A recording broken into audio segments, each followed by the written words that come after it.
মুসলমান ঘরের ছেলে মেয়েরা, তরুণেরা, আমার নবী পাকের হৃদয়ে রাখুন, যাদের দিনে রাসূল থাকবে তারা কত সম্মানিত হবে শুনুন। এই যুবকেরা, তরুণেরা, আজ নতুন নয়, আল্লাহ দিনের উপরে টার্গেট করা, মসজিদকে টার্গেট করা, মাদ্রাসাকে টার্গেট করা, এটা আজকে নতুন নয়। কেউ হালকা হালকা করে করছিল, তখন আমরা ট্রিটমেন্ট করিনি, তাই রোগটা এখন একটু বড় হয়ে গেছে। তবে মনে রাখবেন, যুগ যুগ ধরে সন্ত্রাসেরা হক নবীদের উপরে, ইসলামের উপরে, মানবতা, সভ্যতা, ধর্মের উপরে, আল্লাহর ঘরের উপরে, মসজিদ, মাদ্রাসা, কোরআনের উপরে বারবার আঘাত দিয়েছে। এটা আমার রাসূল পাক সাল্লাল্লাহু আলাইহি ওয়াসাল্লাম দুনিয়ার জমিনে আসার আগের একটা ওয়াকিয়া আপনাদের শোনাই, শুনবেন না? সব পিছনের লোকগুলো ঘুমিয়ে পড়লো নাকি? ডান দিকে ভর্তি করা দরকার, বাঁ দিকে ভর্তি করে বসে আছে। ডান দিকে দেখতে পাচ্ছি, আর ওই কোনটা অন্ধকার করে রেখেছে কেউ আজকে আমি দেখতে পাচ্ছি। আচ্ছা, এদিকে দেখুন, আপনারা দেখতে হবে না। আমার নওজোয়ান তরুণেরা, যুবকেরা, এ নবী পাকের প্রেমিকেরা, আল্লাহ নবী নূর দয়া নবীকে আমার আল্লাহ পাক সবার আগে তৈরি করেছে। এটা আপনারা মানেন না মানেন না? আওয়াজ দিয়ে বলুন। আজকে আমাদেরকে বলানো হয় নবী সবার আগে নয়, বলা হয় না? কেন বলানো হয়? যাতে আমাদের দিল থেকে নবীর ভক্তি প্রেমকে কমানো যায়। আর কমলে কি কমবে ভাই? ঈমান দুর্বল। আর ঈমান দুর্বল হলে কি হবে? যারা সোজা হয়ে দাঁড়াতেও জানে না, পানি খরচ করতেও জানে না, তারাও পিটিয়ে যাবে। পিটাচ্ছে না, পিটাই না?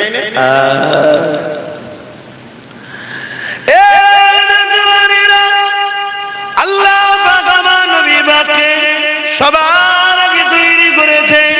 আমার আল্লাহ পাক আমার নবী পাকের নূর মোবারক থেকে পুরো কায়নাতকে তৈরি করেছে। মনে রেখে দেবেন, হযরত জিবরাইল আলাইহিস সালাম আমার নবী পাকের দরবারে একবার আসলেন। এক তারিখে আসার সময় আমার নবী জিজ্ঞাসা করেছিলেন, ও হযরত জিবরাইল, আপনার বয়সটা কত? হযরত জিবরাইল আলাইহিস সালাম বললেন, হুজুর এমনি ভাবে তো আমি বলতে পারবো না, তবে হ্যাঁ, একটা নমুনা আপনাকে বলতে পারি। আল্লাহ যখন আমাকে বানিয়েছিল, কোনো কিছু আল্লাহ পাকে ছিল না, আল্লাহ পাকের আরশ ছিল, ওই আরশের নিচে একটা নূরের পর্দা ছিল, ওই পর্দার নিচে আমাকে আল্লাহ থাকতে দিয়েছিল। আমি জিবরাইল যখন চোখটা খুলেছিলাম, ওই পর্দা দিকে যখন নজরটা পড়লো, আমি জিবরাইল অবাক হয়ে গেলাম। ওই পর্দার মধ্যে একটা নূরের ঝলক দেখেছিলাম।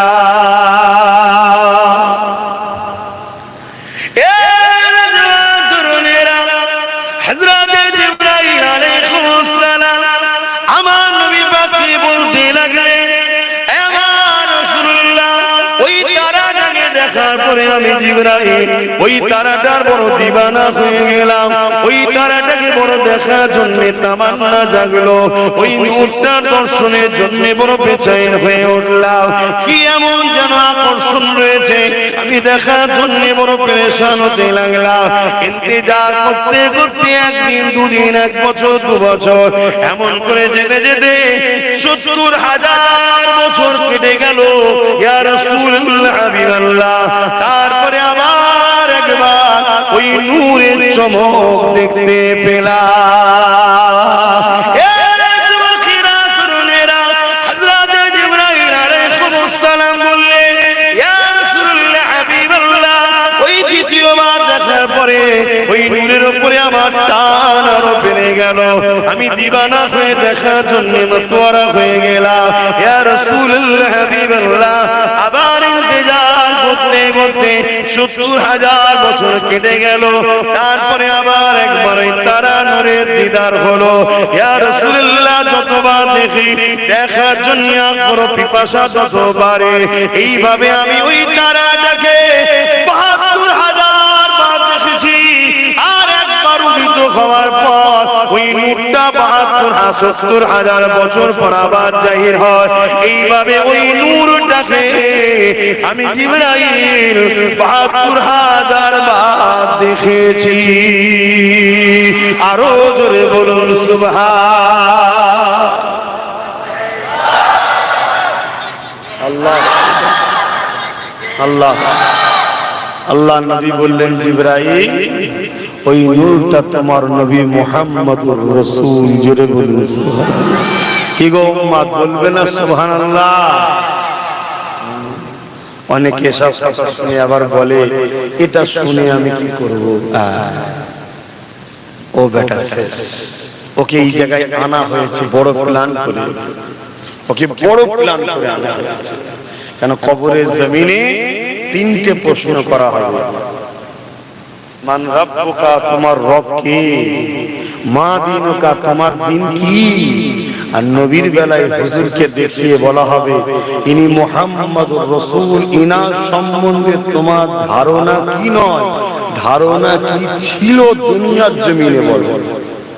এখন তো দেখে বিপদে পড়ে গেলে তো বলতে পারে হ্যাঁ আমার নবী হয়, ওখানে কি বলতে বলো? এই আব্বাস সিদ্দিকী আমাকে বলবে, জিজ্ঞেস করা হবে যখন মিম্বারে উঠতে, ইনার সম্বন্ধে তুমি কি বলতে পারো? উম্মত কি ইনাকে চিনিয়েছিলে? কেন আল্লাহ তো ইনাকে পাঠিয়েছিল উম্মত গুলোকে ধরে ধরে আল্লাহর সঙ্গে জুড়বে বলে। তো উম্মতের কাজ তো ইনার কাছে আসা, ইনার কাজ তাদেরকে ধরে আল্লাহর কাছে নিয়ে যাওয়া। তা তোমরা কি চিনিয়েছিলে না পাশ কেটে চলে গেছিলে? কথা কিছু বুঝছেন? আমাদের দিলে হুজুরের মহব্বত না থাকার দরুন আজ আমরা বিপদে পড়ে গেছি।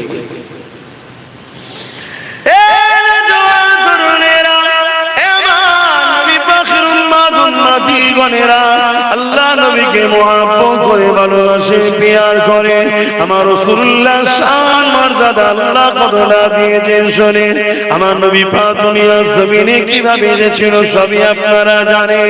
তবে এমন করে তপ্পর পদ্ম আস্তে আস্তে আস্তে আস্তে আমার নবী পাক দুনিয়ার জমিনে হযরত দাদা আব্দুল মুতালিবের পেশিনাতে আমার নবীর নূর চলে আসলো। যে সময় দাদার পেশিনাতে নবী মুহাম্মদ রাসূলের নূর ছিল, ওই পিরিয়ডে পৃথিবীর জমিনে একটা রাজা ছিল, যে বড় অহংকারী রাজা, সে বড় ক্ষমতাশালী রাজা। সে অহংকার দেখিয়ে আল্লাহর কাবা শরীফকে ভাঙা স্বপ্ন দেখেছিল।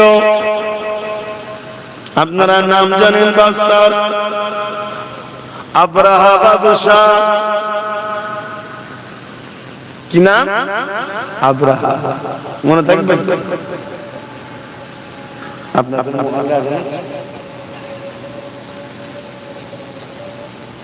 আব্রাহা কথা বুঝে আসছে, এটা অন্য এই বাদশাহ সে বিশাল সৈন্য তৈরি করেছে। কি জন্য? আল্লাহর ঘর কাবাকে ভেঙে ফেলবে। আজকে আমার জালিম বিশ্ব জুড়ে ঘুরছে না, ঘরে না আল্লাহর ঘরগুলোকে অপমান করার জন্য ঘুরছে।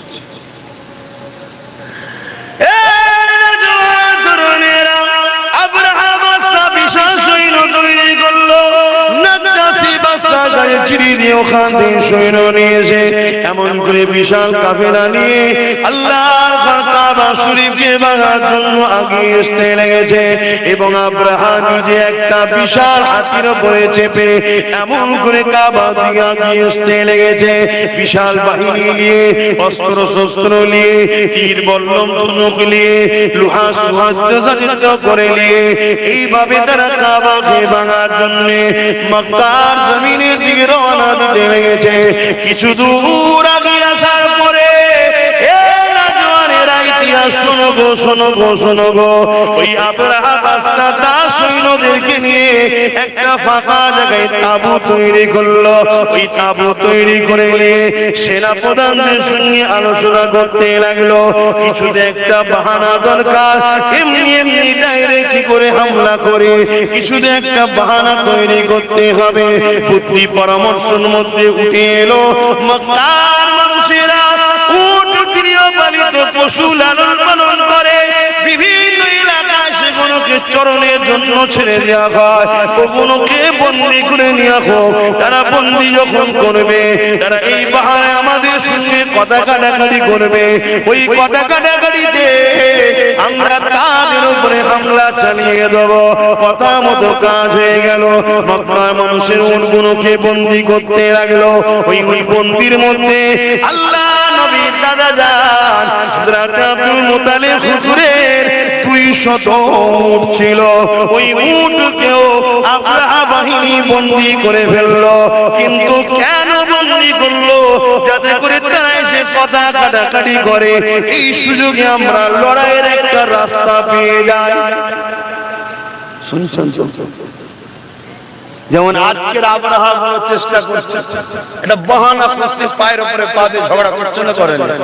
কখনো টেনে মারছে, কখনো চাকরি করতে গেছে মারছে, কখনো মিডিয়ার মাধ্যমে গাল দিচ্ছে, কখনো আল্লাহর নামে লাইটিং উল্টো পাল্টা করছে, কখনো একটা ফটো টাঙিয়ে দিয়ে তাতে ইটা সিটা লিখে দিচ্ছে। কি হচ্ছে না হয়? এটা বাহানা করছে যাতে করে একটা ঝগড়া করা যায়। শুনছেন তো নাকি? এই বাহানা খুঁজতে খুঁজতে খুঁজতে লাস্টে এমনও খুঁজছে যে এই মসজিদে এই আছে, ওই মসজিদে ওই আছে, ওই মসজিদে ওই আছে, এরকম সব করছে না, করছে না। এমনকি এর আগে কি করেছে, মসজিদের সামনে বাঁধন নাচানোর মতো নেচে উঠছে। এই কথা বুঝছেন না? বুঝছেন? তবে এই সব কিছুর পিছনে আমাদের কথা বলছো না তো? আচ্ছা, দোষ আছে ভাই, একটু দোষ আছে।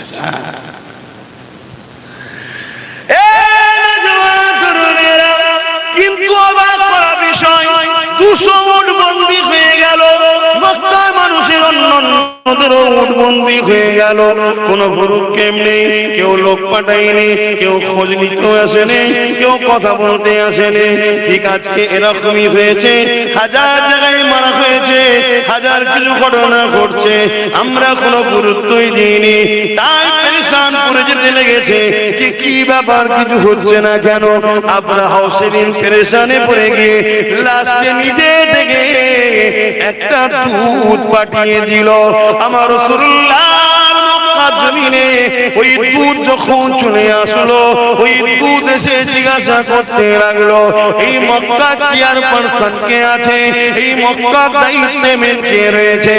আরে আমার রাসূলুল্লাহর দাদা হযরত আব্দুল মুত্তালিব, তিনি মক্কা তখন গভর্নর ছিলেন, দায়িত্বে ছিলেন। আল্লাহ কাবার রক্ষণাবেক্ষণ তিনার হাতে ছিল। তাই এমন করে লোকেরা নিয়ে গিয়ে আব্দুল মুত্তালিব হুজুরের সামনে দাঁড় করিয়ে দিল।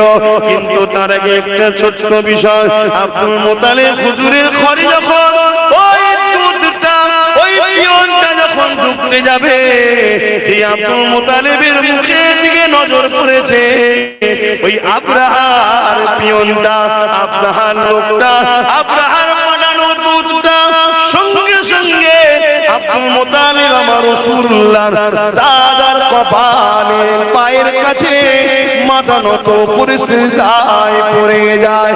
আমার রাসূলুল্লাহ দাদা বলেছিলেন, বাবা তুমি মাথা তোলো, কেননা সিজদা একমাত্র আল্লাহর হবে, অন্য কারণ।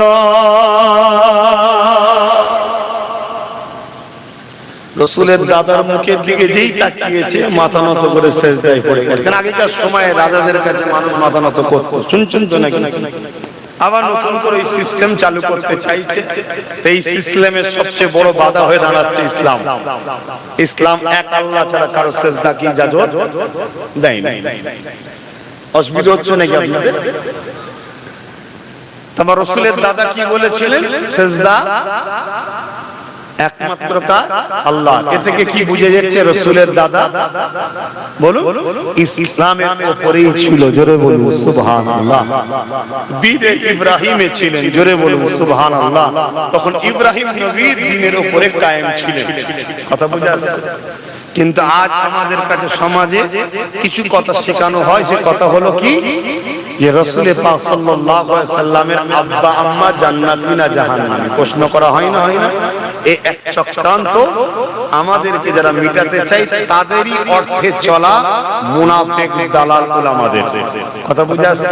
আরে আমার নবীর দাদা যদি এক আল্লাহ মাননেওয়ালা হয়, তিনার নবীর দাদার ছেলে হযরত আব্দুল্লাহ আমার নবীর আব্বাজান, তিনিও ইসলাম ও আম্মা আমিনা ইসলামের উপরে ছিলেন। জোরে বলুন সুবহানাল্লাহ। আমি বুঝাতে পারছি? আমরা অনেকে মনে করি ইসলাম আমার নবী থেকে শুরু হয়েছে। না, ইসলাম বাপ আদম থেকে শুরু, আমার নবী কমপ্লিট করে সিল মোহর করে দিয়ে গেছে। জোরে বলুন সুবহানাল্লাহ।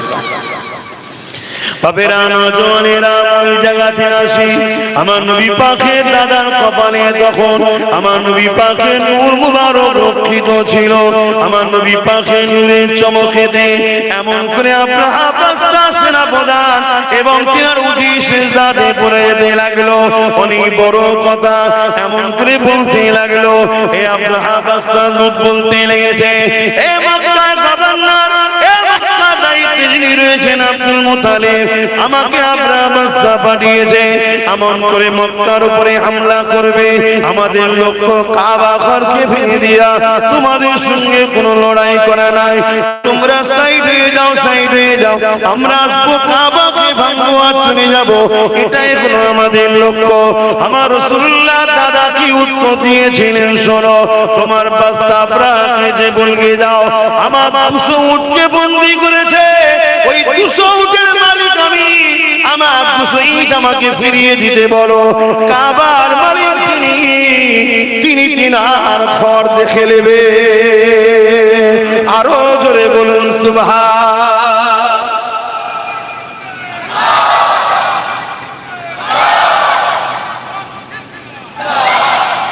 আল্লাহ। এই কথা শুনে দুধ বড় অবাক হয়ে গেল, এত সহজে ছেড়ে দিচ্ছে, এত সহজে ছেড়ে দিচ্ছে। তো এই জায়গায় ওই যে পিয়ন যে এসেছিল সে বলছে এই কথাটা আপনি আব্রাহার কাছে গিয়ে বললে আরো বেশি সুবিধা হয়। আল্লাহ নবীর দাদা অনেক বড় কথা, আব্রাহার কাছে যাচ্ছে। আব্রাহার তাঁবুর মধ্যে একটা ঘর আছে, সেই ঘরের মধ্যে আছে চতুর্দিকে সৈন্যদের ঘিরা। কথা বুঝে আসছে? তো এই দুধ যে পিয়ন এসেছিল সে বলছে আপনি একটু বাইরে দাঁড়ান, আমি ভেতরে গিয়ে রাজা মশাইকে আপনার সম্বন্ধে একটু জানাই, জানিয়ে এসে আপনাকে নিয়ে যাব।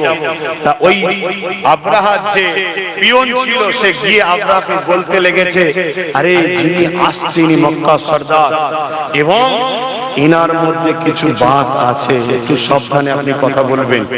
এই রাসূলের দাদার তারিফ শুনে না আব্রাহা বড় অহংকারী ছিল, সে রেগে গেছে। আরে তুমি আমার খাও, ওর প্রশংসা করো, ওর গুণ গাও, ডাকো ডাকো, আমি পৃথিবীর সবথেকে শক্তিশালী রাজা, আমি যে কোনো দেশ, যে কোনো মুলক, যে কোনো জায়গাকে আমি যে কোনো সময় কব্জা করে নিতে পারি, আর তুমি আমাকে একটা সামান্য ব্যক্তির সম্বন্ধে তুমি কি শোনাচ্ছ?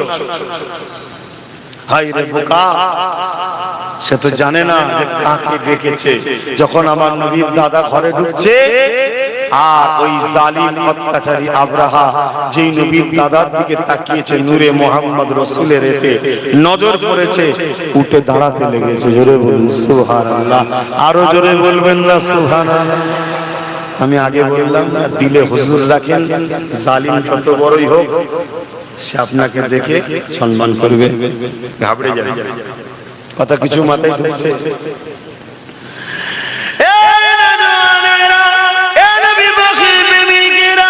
আল্লাহ নবী নবী দাদা জানেন সঙ্গে আব্রাহার অনেক কিছু কথাবার্তা হলো। কথাবার্তা হওয়ার পরে একটাই জায়গায় দাঁড়ালো। আল্লাহ নবী দাদা বলতে লাগলো, আমি উটের মালিক, আমাকে উট দিন, আমি চলে যাব। কাবার মালিক যিনি তিনি কাবা দেখে নেবে। এই সময় আব্রাহা চিন্তা করতে লাগলো হয়তের মধ্যে কোনো ফন্দি থাকতে পারে, তাই সেনা প্রধানকে ডেকে বললো, যাও এই আব্দুল মুত্তালিব সাহেবকে নিয়ে গিয়ে আমার বিশাল সৈন্য বাহিনীটাকে একটু দেখিয়ে দাও, যদিও গোপনে গোপনে প্ল্যান রাখে, আমার বাহিনী দেখো যেন ঘাবড়ে যায়। এ যুবকেরা, তরুণেরা, ওই সময় যে সৈন্য নদের মধ্যে থেকে ওই বাহিনীর মধ্যে একটা বড় হাতি ছিল, যে হাতির উপরে আবরা বাদশা বসে এসেছে, বিশাল বড় জঙ্গলি হাতি, যার গর্জনে মানুষ অজ্ঞান হয়ে মারা যায়। স্পেশাল করে আপনারা বললো আমার সওয়ারি হাতিটাকে দেখাবে। আল্লাহ নবীর দাদাকে যখন ওই হাতির সামনে নিয়ে যাওয়া হয়, মন দিয়ে শুনুন, হাতি ওই দিকে মুখ করেছিল, পিছন দিক দিয়ে রাসূলের দাদাকে নিয়ে যাওয়া হচ্ছে। এমন করে কোন এক সময় যখন হাতি এই দিকে ঘুরেছে, যখনই ঘুরেছে আমার নবীর দাদার দিকে নজর পড়েছে, হাতি তার ক্ষমতা অনুযায়ী তার ছুটের মতো জোরে জোরে হেঁটে এসে নিজের সোর আর মাথা দিয়ে আমার নবীর দাদাকে সিজদায় পড়ে যায়। আরো জোরে বলুন সুবহান। সেনা প্রধান তো দেখি অবাক, এ কি হলো, আমি কি দেখাতে নিয়ে এসেছি, কি দেখছি? আরে তোদের কপালে তো নাই যা দেখার, হাতি দেখে নিয়েছে, যেখানে গেলে বিপদ আছে। কথা বুঝে আসছে? পরের দিন অনেক বড় কথা, পরের দিন সমস্ত জীবজন্তুকে নিয়ে যাওয়া হচ্ছে, ওই হাতিকে কোনোভাবে কিন্তু আর রাজি করতে পারে না, কেন ও দেখেছে রাসূলের দাদার কপালে নূরে মুহাম্মদ রাসূল রয়েছে। কথা বুঝে আসছে? লাস্টকে বাদ দিয়ে লড়াই গেল, অনেক বড় কথা। আল্লাহ আবাবিল পাখি পাঠালো, আপনারা সবাই জানেন। সেই পাখি মুখে করে ডানা করে একটা করে পাথর ছেড়ে ছেড়ে ছেড়েছে, এমন করে পুরো আব্রাহা ও তার সৈন্য সামরকে আল্লাহ ধ্বংস করে দিয়েছিলেন। বলুন সুবহানাল্লাহ। আসুন আমরা ঈমানের দিকে মজবুত হই, আল্লাহ সাহায্য আসবে। আজকে যত আব্রাহা চালা আছে এদের উপর আল্লাহর লানত আসবে, আযাব আসবে, এরাও ধ্বংস হয়ে যাবে, কিন্তু আমাদেরকে পরিবর্তন হতে হবে, আমাদেরকে পরিবর্তন হতে হবে। আল্লাহ আমাদেরকে রাসূলের প্রেম ভালোবাসা আমাদের অন্তরে ভরিয়ে দেন। জোরে বলুন সুবহানাল্লাহ। মনে রাখবেন, আজ এত সাহস ধরার পিছনেও একদল মুনাফিক রয়েছে। শুনছেন না? শোনেন না? একদল আছে। আপনি আমাকে ছোট বলে কথাকে অবজ্ঞা করবেন না, অবজ্ঞা করবেন না। মনে রাখবেন, আমরা একটা মসজিদকে হারিয়েছি, জানেন তো নাকি? কি নাম জানো? ক তারিখে জানো? বলো। 6 তারিখে একটা মসজিদকে কিন্তু আমরা হারিয়েছি। কি হারিয়েছি না হারাইনি? পৃথিবীতে যুগে যুগে যতদিন বাঁচবেন নিজের ছেলেকে বলবেন, বাবারা শোনো, আমার আল্লাহ ঘরকে মিথ্যা ইলজাম দিয়ে জালিমরা চক্রান্ত করে মসজিদকে শহীদ করে দিয়ে তাকে খনন করে হাজারো চেষ্টা করেছে, অন্য কিচ্ছু প্রমাণ পাওয়া যায় না। প্রমাণ পাওয়া গেছে ওখানে 500 বছরেরই মসজিদ ছিল, তার আগে কিছু ছিল না। জোরে বলুন সুবহানাল্লাহ। তারপরও জোর করে নিয়েছে, জোর করে নিয়েছে। আর আমাদের সমাজের একদল গাদ্দার ছিল, তারা ভেতরে ভেতরে সেটিং করে কেসকে উইথড্র করে নিয়েছে। কথা মাথায় ঢুকছে না? হ্যাঁ, আমার কথা মিলিয়ে দেখতে একটু সার্চ করুন। বাপেরা, নওজোয়ান তরুণেরা, এই দুনিয়া আমাদের জন্য চিরস্থায়ী নয়, চলে একদিন যেতে হবে।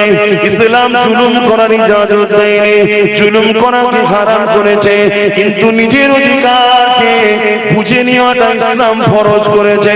মনে রাখবেন, জান বাঁচানো ফরজ, নিজের অধিকারকে বুঝে নেওয়াটাও ফরজ। এ যুবকেরা, তরুণেরা, বাপেরা, ইসলাম কারো ধর্মের উপরে আঘাত দিবার ইজাজত দেয়নি, তাই কখনো দিবা যাবে না। কিন্তু নিজের ঐতিহ্যের উপরে কেউ জুলুম করলে সেখানে প্রতিরোধ করে তোলার ইজাজত ইসলাম দিয়েছে। এ যুবকেরা, তরুণেরা, আজ আমি জানতে চাইছি, আজ আমরা এত হবার পরও আজ আমরা এত লাঞ্ছিত, এত বঞ্চিত হওয়ার কারণটা কি? যেদিন মাত্র 313 জন ছিল, বদরের জমিনে 1000-এর উপরে সৈন্য নিয়ে অত্যাচারী শাসক আবু জেহেল, উতবা, সাইবা, আবু লাহাবরা এগিয়ে এসেছিল মদিনার উপরে হামলা করবে বলে, মদিনার নিরীহ বাচ্চাদেরকে হত্যা করবে বলে, মদিনার মায়েদের উপরে জুলুম করবে বলে, মদিনাকে ধ্বংস করে দেবার জন্য। এ যুবকেরা, আল্লাহ নবী, নূর নবী, দয়ার নবী, মাত্র 313 জনকে নিয়ে আগিয়ে গেলেন। কি জন্য আগিয়ে গেলে? বাবারা, ওরা যদি মদিনায় ঢুকে পড়ে বিশৃঙ্খলা তৈরি করবে। মদিনার বাচ্চারা রয়েছে, মদিনার বুড়োরা রয়েছে, মদিনায় নারীরা রয়েছে, ওদেরকে মদিনায় ঢুকার আগে ওদেরকে ওখানে লুকে বুঝাবো, কথা বলবো, আলোচনা ওখানে হবে। চলো বাবা, এই যুবকেরা তরুণেরা যেতে যেতে যেতে বদর নামক স্থানে একটা দেখা গেল। সেই জায়গাতে অলরেডি ওরা পৌঁছে গেছে। নবী এদিক থেকে রওনা দিলেন। আবু জেহেলের দিকে রয়েছে 1000-এর উপরে, তাদের হাতে অস্ত্র রয়েছে, তরোয়াল রয়েছে, তীর রয়েছে, বল্লম রয়েছে। এই অস্ত্র বন্ধ হয়ে গেছে, এই ওয়াজ বন্ধ হয়ে গেছে, জানেন? এই কথা আমার বুঝছেন না? এই ওয়াজ কেন হয় না? এই ওয়াজ করলে আজকে জালিমরা ভাড়া দেবে না, বেশিরভাগ সব ভাড়াটিয়া বক্তা। বোঝেন না কি বোঝেন না? এই ওয়াজ মাদ্রাসায় পড়ানো বন্ধ হয়ে গেছে। এই শুনছেন না? এবার বলেন তো আপনি করছেন কেন? আমি আমার ঈমানি দায়িত্ব পালন করছি না, কিয়ামতের দিন আল্লাহর জবাব দিতে হবে আল্লাহর কাছে। আমি এই ওয়াজ করার জন্য দায়ে বায়ে সামনে পিছনে সব আমার দুশমন হচ্ছে, আমি বুঝতে পারছি, কিন্তু পুরো পৃথিবীও দুশমন হয়ে গেলে আমি কিচ্ছু দাম দিই না। কেন? কি করতে পারবি তোরা বল? কি করতে পারবি? খুব জোর জোর মেরে ফেলবি তো, এর চেয়ে বেশি বেশি করতে পারবি? মরবো তো একদিন বটেই। মরবো না? মরবো না। কবে মরবো? যেদিন আছে, যেদিন লিখা আছে। আছে না? না, লিখবে পরে। লিখা হয়ে গেছে না, পরে লিখা হবে? কথা বলছে না তো? লিখা আছে না, লিখবে। এই লিখা চেঞ্জ হবে। ঈমান আর গাদ্দার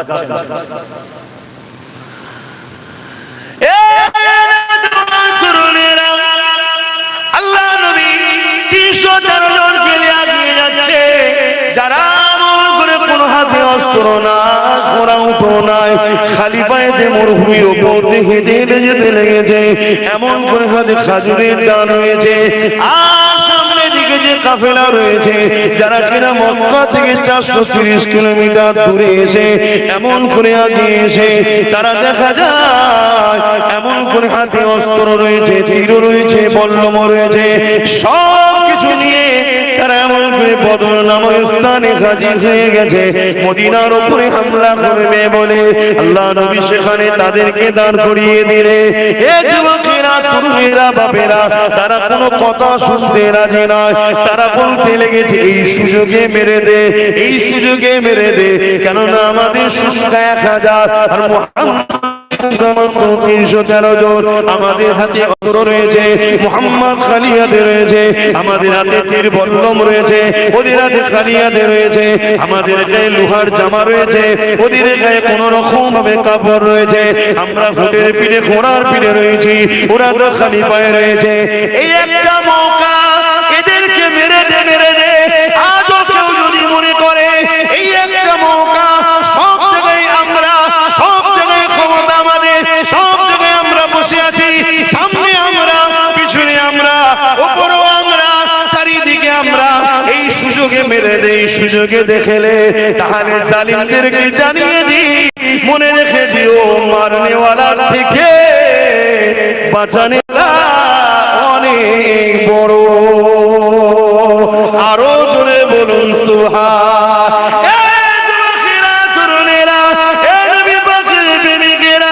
আমাদের অন্যায়টা কোথায় হয়েছে?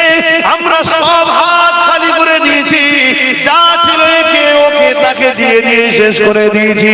কখনো একবারও ভাবলাম না নিজের বাচ্চার ভবিষ্যতের কথা, কখনো একবার ভাবলাম না নিজের মসজিদ মাদ্রাসার কথা, কখনো একবার ভাবলাম না নিজের ঐতিহ্যের কথা, কখনো একবার ভাবলাম না নিজের ভবিষ্যৎ বাচ্চাগুলোর কি হবে।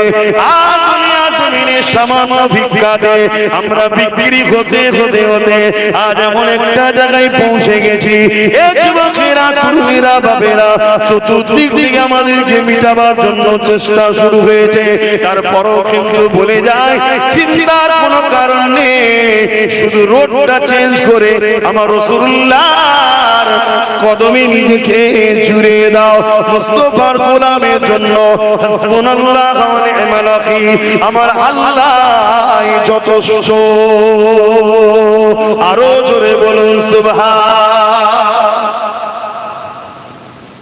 নিবার হয় না, না নিবার হয় না, আমি তো ডিউটি পালন করছি বাবা, আল্লাহর কাছে ধরা না পড়ে যায়, ডিউটি পালন করছি, আগেও করেছি আজও করছি, নিবার হয় না, না নিবার হয় না।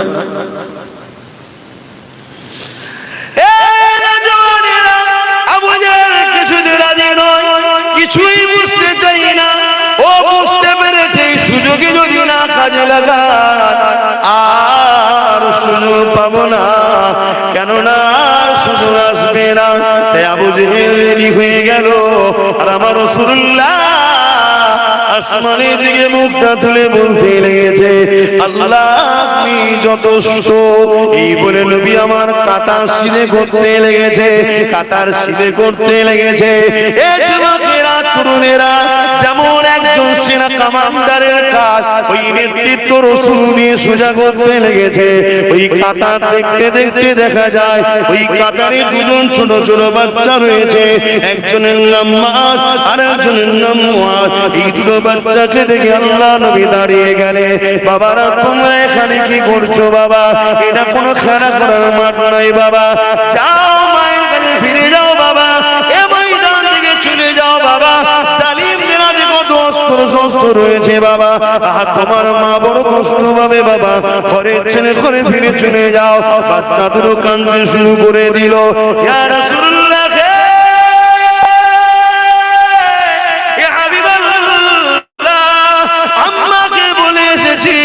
আমি আমার রাসূলুল্লাহর পাশে দাঁড়াবো, কোনো হাল হোক না কেন নবী ছেড়ে চলে আসবি না বাবা।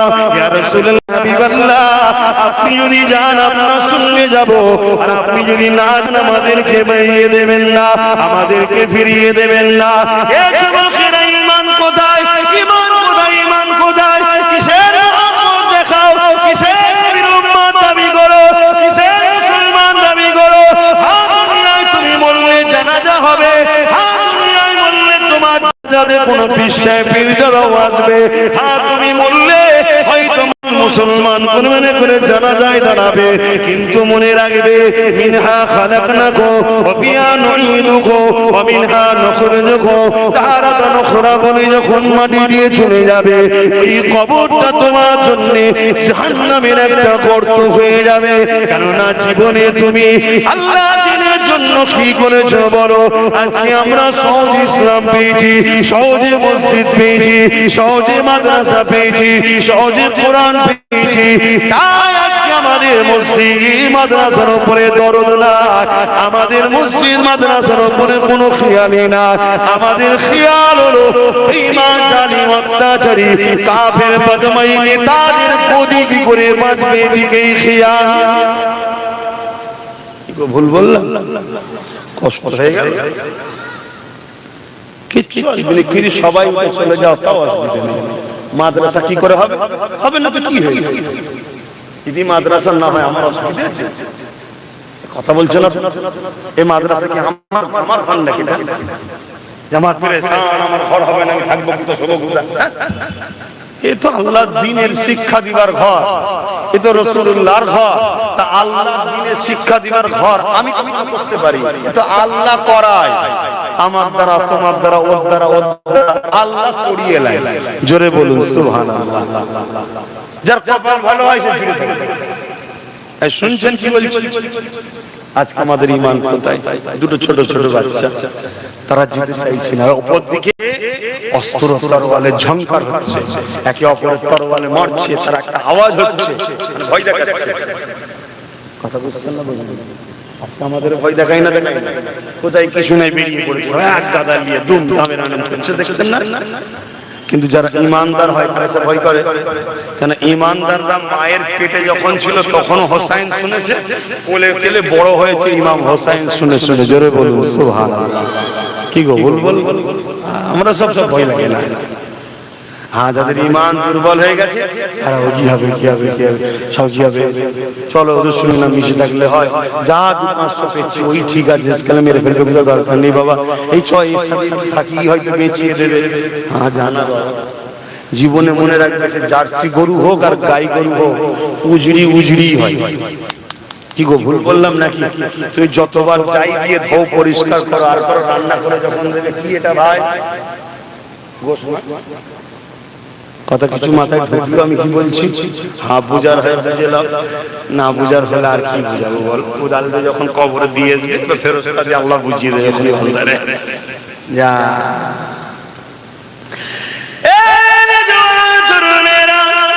আল্লাহ নবী বাচ্চাদেরকে বুঝাতে লেগেছে, তাদের চোখে পানি বেরোতে লেগেছে, বাচ্চাদের বলতে লেগেছে ইয়া রাসূলুল্লাহ,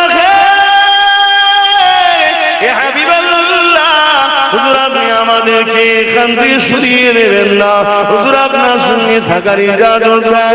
আল্লাহ নবী বাচ্চাদের এই কাকুতি বিনতি দেখে আরে রহমতের নবী ইজাজত দিল বড় ভাইটাকে, ঠিক আছে মায়ের কোলে দুটো সন্তান খালি হয়ে যায়, এটা কেমন লাগে? ভাই বড়কে ইজাজত দিলাম, তুমি ঘরে ফিরে চলে যাও। ছোট ভাই হাউমাউ করে কাঁদতে শুরু করে দিয়েছে, ইয়া রাসূলুল্লাহ হাবিবাল্লাহ, আমি কেন বড় হয়ে এলাম না? আমার নসিব কেন বড় হলো না? আমি যদি বড় হতাম বদরের জমিনে আল্লাহ নবীর সঙ্গে দিনের জন্য, আল্লাহর জন্য, হকের জন্য, রাসূলুল্লাহর জন্য দাঁড়িয়েছিলাম, কিয়ামতের দিনে এটা আল্লাহকে বলতে পারতাম। এইভাবে বাচ্চাটা কাঁদতে লেগেছে। হঠাৎ আল্লাহ বাচ্চার মাথায় বুদ্ধি দিয়েছে, বাচ্চা বলে উঠল ইয়া রাসূলুল্লাহ হাবিবাল্লাহ, লড়াইয়ের ময়দানে বড় ছোট তো ব্যাপার নয়, যার ক্ষমতা বেশি তাকেই কাজে লাগানো যায়। ইয়া রাসূলুল্লাহ হাবিবাল্লাহ, ও আমার থেকে বড় হতে পারে কিন্তু ওর থেকে আমার ক্ষমতা বেশি, আপনি কুস্তি লাগিয়ে দেখো, আমি ওকে পরাজিত করে দেবো।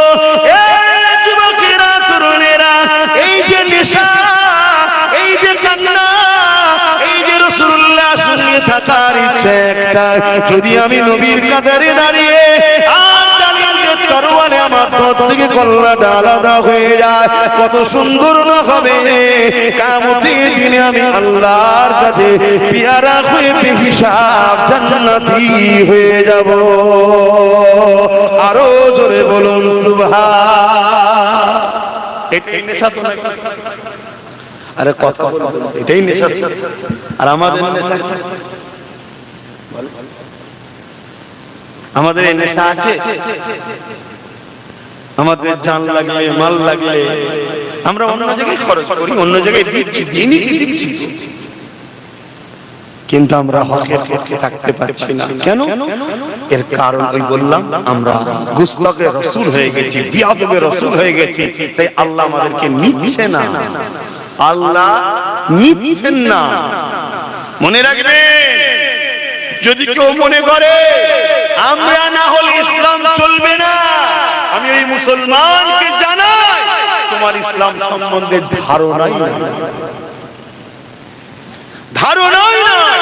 আল্লাহ তোমাকে নিয়ামত দিয়েছে, নিয়ামতের কদর যদি করতে না পারো, আল্লাহ কেড়ে নিয়ে অন্যজনের হাতে তুলে দেবে, অন্যজনের হাতে দিয়ে দেবে।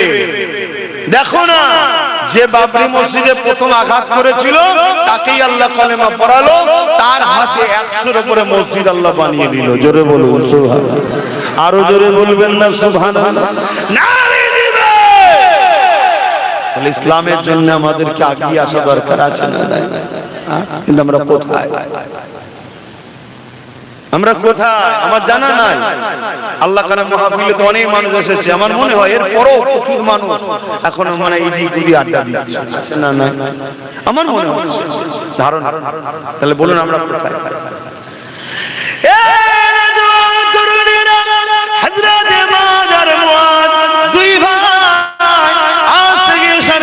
200 বছর আগে আল্লাহর জন্য, রাসূলের জন্য, দ্বীনের জন্য যে সংগ্রাম, যে কুরবান দেখিয়েছিল, আজ আমাকে সেই আলোচনা করতে হচ্ছে। কেননা তিনি আল্লাহর পেয়ারা হয়েছে, তিনারা নবীর পেয়ারা হয়েছে। এ যুবকেরা, তরুণেরা, বাপেরা, দুই ভাইতে কুস্তি লড়াই শুরু হয়ে গেল। ছোট ভাই বড় ভাইকে বলতে লেগেছে, ভাই আপনি তো বড়, আপনার সঙ্গে আমি কি করে পারি, কিন্তু আমার মাথায় এসেছে আপনি যদি ইচ্ছা করে একটু পরাজিত হয়ে যান, আপনি বড় হিসাবে চান্স পেয়েছেন, আর আমি ক্ষমতা আছে বলে চান্স পেয়ে যাব, আপনিও জান্নাতি হয়ে যাবে, আমিও জান্নাতি হয়ে যাব। ভাই আপনি কি রাজি? এতে নয়। এ যুবকেরা, তরুণেরা, বাপেরা, কথা মতো কাজ হয়ে গেল। ছোট ভাই যখন বড় ভাইকে আঘাত করলো, হালকা করে টাচ দিল, বড় ভাই জমিনে পড়ে গেল, আর ছোট ভাই বুকের উপরে বসে পড়ল, পরে বলতে লেগেছে, আর রাসূলুল্লাহ, হাবিবাল্লাহ, দেখেন দেখেন আমার ক্ষমতা বেশি, আমি আমার ভাইকে পরাজিত করে দিয়েছি। আল্লাহ নবী মুচকি হাসলেন, নবী আমার সবই তো বুঝতে পারলেন। আল্লাহ নবী এদের ভালোবাসা দেখে আসমানের দিকে দুআ করে বলতে লেগেছে, আল্লাহ এদের উপরে আমি রাসূলুল্লাহ রাজি হয়ে গেছি, আপনি রাজি হয়ে যান। আমার আল্লাহ আওয়াজ দিয়ে দিলে, হে আমার হাবিব রে, আজ বদরের ময়দানে আপনার পাশে যারা দাঁড়িয়েছে, আমি আল্লাহ তাদের আগে পিছু সমস্ত গুনাহ মাফ করে দিয়ে জান্নাতি ঘোষণা দিলাম। এ যুবকেরা, তরুণেরা, হে নবী পাকের প্রেমিকেরা, অত সহজ নয় গো জান্নাত যাওয়া, অত সহজ নয় গো ঈমান, অত সহজ নয় গো মুহাব্বত বলা। হ্যাঁ, সহজে মুখ দিয়ে বলা যায়, ইয়া রাসূলুল্লাহ আপনাকে ভালোবাসি, ইয়া হাবিবাল্লাহ আপনাকে ভালোবাসি, ইয়া রাসূলুল্লাহ আপনাকে মুহাব্বত করি, এটা বলা অনেক সহজ ব্যাপার, কিন্তু হাকিকাতে মুহাব্বত দেখানো অতটা সহজ নয়। আজ আল্লাহ আমাদেরকে পরীক্ষা নিতে শুরু করেছে। এ যুবকেরা, তরুণেরা, সেদিন সাহাবাদের পরীক্ষা ছিল, ওই পরীক্ষাতে সাহাবারা কেমন ভাবে কামিয়াবি হয়েছে। এ যুবকেরা, তরুণেরা, এই বিশাল লড়াই শুরু হয়ে গেল। 313 জন, তিনাদের সাথে কিছুই ছিল না, তথাপি আল্লাহ নবী নূর নবীর সাথে সাথ দিল। আল্লাহ পাক ফেরেশতা পাঠিয়ে এই 313 জন অল্প সংখ্যক হাত খালিওয়ালা লোকগুলোকে অস্ত্রধারী জালিমদের কাছে আমার আল্লাহ পাক কামিয়াবি দিয়ে দিয়েছিলেন। আরো জোরে বলুন সুবহান। সেই আল্লাহ আজও আছে না নাই? ক্ষমতা কমে গেছে নাকি? আমি সবাইকে জিজ্ঞেস করছি, পিছনের ভাইয়ের আমার উপরে কিছু বেজান নাকি? একটু সরাসরি দেন, ক্ষমতা আছে না? তাহলে সেই আল্লাহর ভরসায় হকের পক্ষে দাঁড়াতে আমাদের আপত্তি আছে কি গো? আমার দিলে, তোমার দিলে নবীর প্রেম ভালোবাসা ভরাতে হবে, জান মাল নবীর রাস্তায়, আল্লাহর রাস্তায় কুরবানি করতে হবে, তবেই তো আমরা কামিয়াবি হব, আল্লাহ সাহায্য পাবো। কখনো যদি প্রয়োজন হয় এই কামিয়াবিতে নিজেদের জানমাল কুরবান করতে, আমরা কি পিছপা হয়ে যাব? একটু আল্লাহকে সাক্ষী রেখে বলেন, পারবো তো নাকি? মারহাবা, নারে তাকবীর, নারে দিবে, নারে দিবে। আরে আমি ছোট্ট করে একটু টিপে দেখবো, 20টা লোক বলেন দেখি মাদ্রাসা নবী বাপেরা, নওজোয়ান তরুণেরা, এ নবী পাকের প্রেমিকেরা, দুনিয়াটা হলো পরীক্ষার জায়গা। আল্লাহ কাউকে ধনী করে পরীক্ষা নেবে, আল্লাহ কাউকে গরিব করে পরীক্ষা নেবে। তবে আমার নবী সাহাবা হুজুরদের উপরে যে পরীক্ষা হয়েছে, ওই পরীক্ষা বড় কঠিন পরীক্ষা হয়েছে।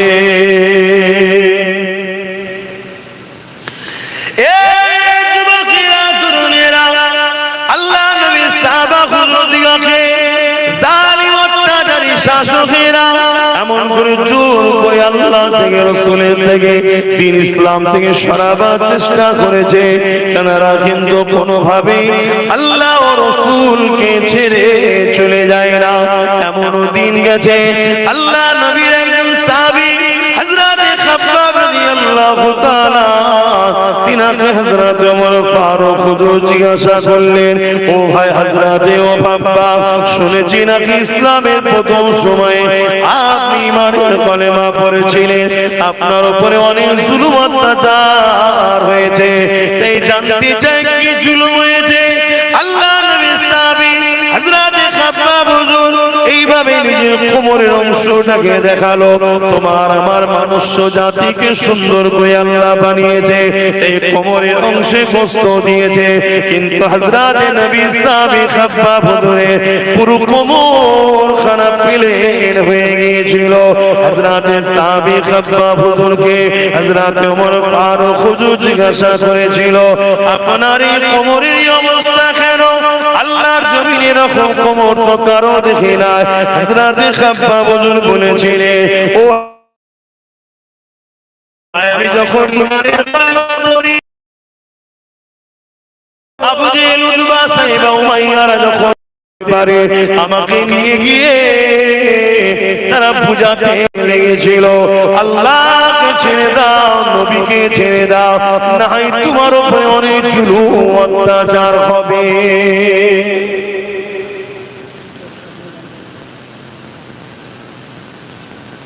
জুলুম হবে, ছেড়ে দাও।